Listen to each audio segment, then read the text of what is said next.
Hi, y'all. Welcome to the South. I'm Kurt, my wife Crystal, And Jolene. Linjo. 60 degrees here, so we had to put on like pants, and some of us are too stupid to put on shoes and still wear sandals, but it's pretty brutal down here.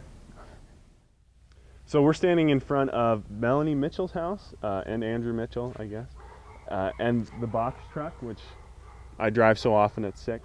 But currently this is the only house that City Team's working on right now, because the future of City Team isn't necessarily rebuilding houses, but it's rebuilding community.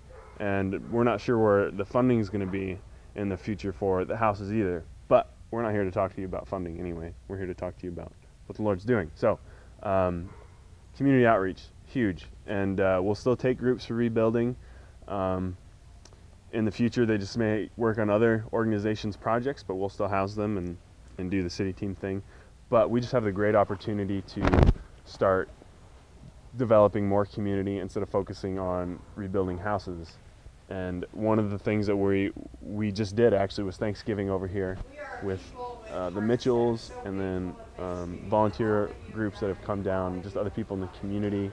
Next Friday we're having the Christmas party, which is for the celebration group that we do, and the women's luncheon that meet pretty much every other week.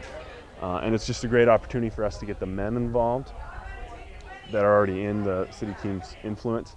So we're hopefully off of that, we're going to spawn off a men's breakfast or something along those lines, where we'll eat pancakes and grunt a lot, or donuts, whatever have you.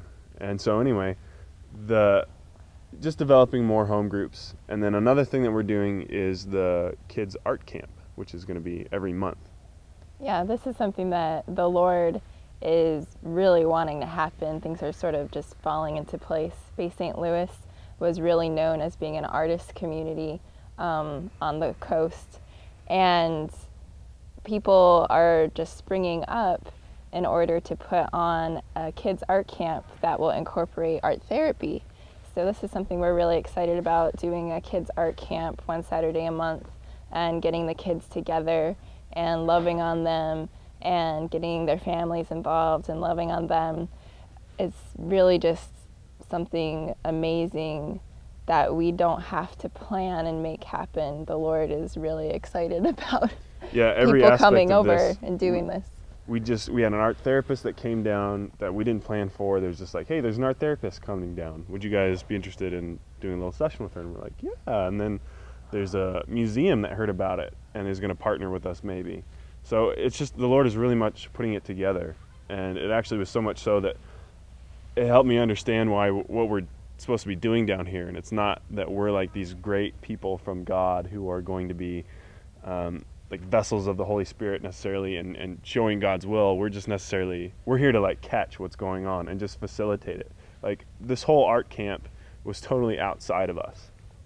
Had nothing to do, we didn't plan it, we didn't really desire it to happen.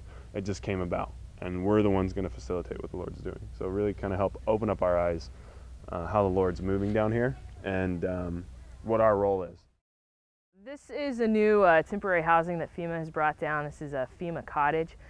They're brought in much as you see them hooked onto the back of a semi, trucked in from various places across the United States. It costs between $8,000 and $15,000 just to get it here and get it set up. And then it's 400 square feet for the smallest one, and they run about $35,000. So when you think bringing them in, getting them set up, it's about 50 grand for temporary housing. These are to replace the FEMA trailers, which they found is, one, not a good thing to have for someone living in long term.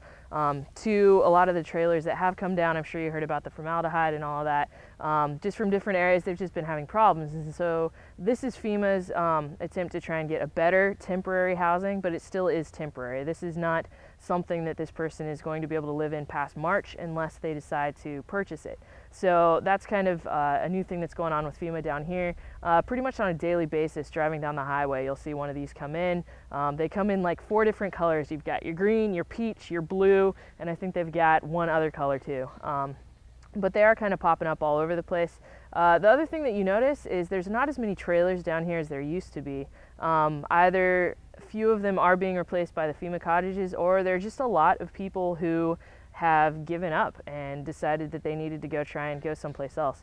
The funds are still hard to come by down here. The grants are still caught up in a lot of political stuff, and it's just really hard for a lot of people, and they've chosen that for some of them to go ahead and go other places. But in this case, we're helping out a lot of really awesome people who have decided that this is their home, this is where they want to live, this is where they were, this is where their family was, and this is where they want to continue to be, and they don't want the storm to destroy that at all. So something that's just been really exciting is, like, right next door to this you can see Mel and Andrew's house, and just being a part of being able to see them come from their FEMA palace across the street into their brand new house where her father and her brother are going to join them. Her father used to live right across the street where her FEMA palace is right now, actually. Her brother lived in another part of town. All 3 houses of their family was destroyed, and now all 3 residences are going to reside in this house that they're building. Her brother and her father are going to move in there, and they're actually in Alabama right now, eagerly awaiting for the house to be done. And we are praying and hoping that we will be getting them in there by Christmas, because we don't want them to have to spend another Christmas in their trailer or another Christmas traveling back and forth from Alabama.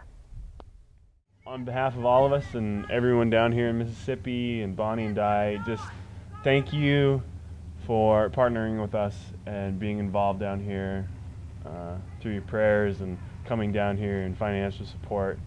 So you guys are just a huge blessing, and we miss y'all. Miss Wyoming, but love it down here too, so God bless. Grace and peace.